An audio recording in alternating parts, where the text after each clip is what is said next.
Gedung kantor Wali Kota Palembang berada di kawasan 26 Ilir menjadi saksi bisu perjalanan sejarah kota.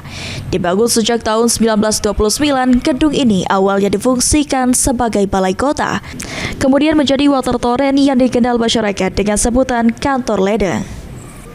Seiring waktu, bangunan ini beralih fungsi menjadi kantor wali kota dan hingga kini tetap difungsikan sebagai pusat pemerintahan kota.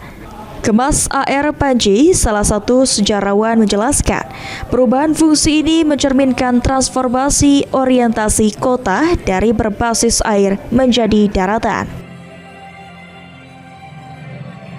Karena kita kan kota tua, artinya kalau kita menyebut kota tua harusnya benda-benda cagar budaya, situs, lingkungan dan lain sebagainya yang terkait dengan sejarah itu harus dijaga. Baik, mungkin terakhir Pak, apa harapan ke depan terhadap kantor wali kota sebagai ikon pelayanan publik? Ya tentu saya berharap bahwa kantor wali kota ini tetap dimaksimalkan fungsinya.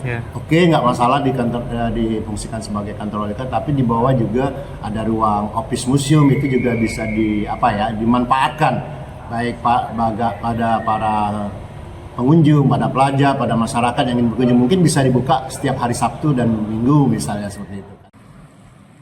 Kantor Wali Kota Palembang resmi ditetapkan sebagai cagar budaya Kota Palembang pada tahun 2023. Keberadaan bangunan ini tidak hanya penting secara fisik, tetapi juga sebagai simbol peradaban.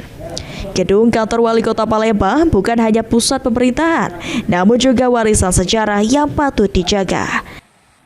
Hafidz Zaidul, PAL TV.